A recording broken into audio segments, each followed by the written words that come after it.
I'm Shane Boyle. I'm a senior lecturer in the School of Arts at Queen Mary University of London. My background is primarily in theatre and performance studies, but I'm also very much interested in how the world of art intersects with kind of the larger capitalist world system. So one way that I study this is I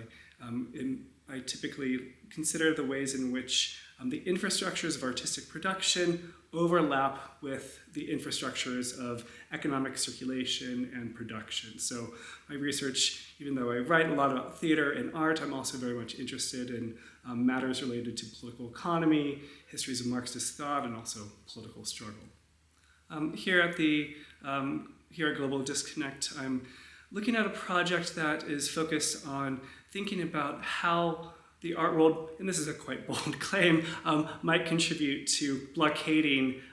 the circulation of global commodities and capital. And that seems like a grand claim, but I'm trying to kind of investigate this topic in a really, really kind of practical way. So in my first book, which was called The Arts of Logistics, I explored the ways in which artistic production, specifically the infrastructures of artistic production, overlap with the infrastructures of circulation. So I was really interested in thinking about how the art world since the 1950s has been reshaped by the demands of transport and shipping, and how a lot of the tools and infrastructures that both artists and institutions rely on are very much shaped by the same kind, or they're using the same tools and infrastructures that global shipping is using. So artists, have to use shipping containers to move sculptures. A lot of artists are also making art out of shipping containers, for instance. So that first project was really focused on thinking about how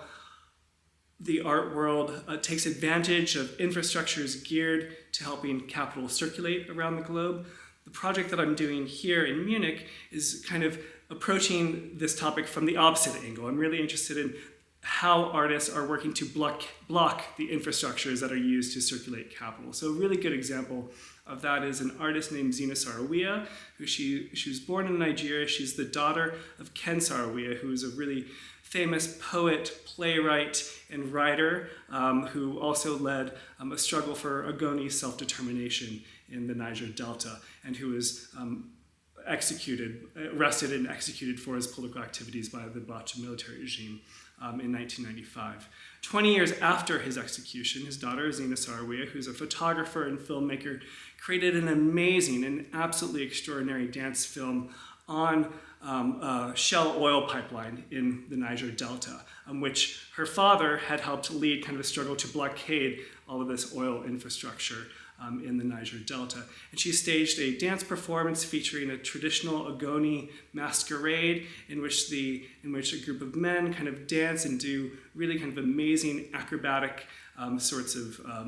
choreographed movements atop these blockaded pipelines. And her point was in some ways to show, on the one hand, to document this history of blockage and blockade in the Niger Delta that had been kind of in effect since her father led this struggle in the early 1990s, but also because these pipelines are still blockaded, her point was really to think about how art can be used to continue the blockade, but also to think about how blockades, specifically of infrastructures, are not just means of kind of stopping circulation, making things break down, but also means for generating new forms of community, solidarity, and life. So what I'm doing here at Global Disconnect is trying to explore a whole array of artists since the 1950s and 60s who have tried in different ways to use or imagine blockades of infrastructure such as highways, pipelines, ports, telecom or fiber optic lines, how they've tried to create art that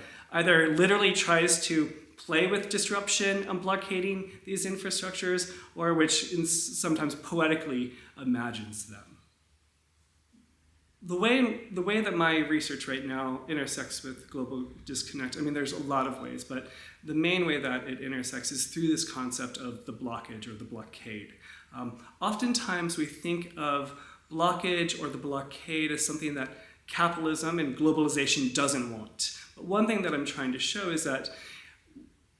in addition to blockages being kind of disruptions or things that capitalism and globalization tries to mitigate against. One thing I also show in my work is that there's a long history of both shipping firms, especially like oil extractors, actually in some ways taking advantage and engineering their own kinds of blockages. So the best example of this is if we look at, say, the way in which OPEC works. They oftentimes, they will be drilling and extracting oil, and we think that this is just kind of a constant circulation, but oftentimes to kind of control prices, to generate political leverage over either rival companies or even other countries, they'll generate blockages themselves as a way to kind of create arbitrage on the extraction market. I've also, in the research that I'm writing on, trying to theorize what blockage and blockades are. I'm really also tracking history, not just how artists generate blockades, but also how corporations themselves oftentimes sabotage their own production as a way to keep profit rates afloat. So I delve into kind of a history of logistical thought from the 1950s, which theorizes that the circulation of capital doesn't just depend on constant circulation, but oftentimes there needs to be kind of checks and balances, and sometimes purposeful attempts to sabotage and block things, especially if one firm is trying to kind of get a better hand over rival firms or even workers themselves will kind of shut down production. So for me, to think about global disconnect as a term in which globalization relies not just on connections but disconnections is really important, especially when we're thinking about blockage, how blockage is not just something that globalization tries to stop, but also inherently relies on in order to kind of generate circulation and the connections that we oftentimes associate with kind of the global economy today.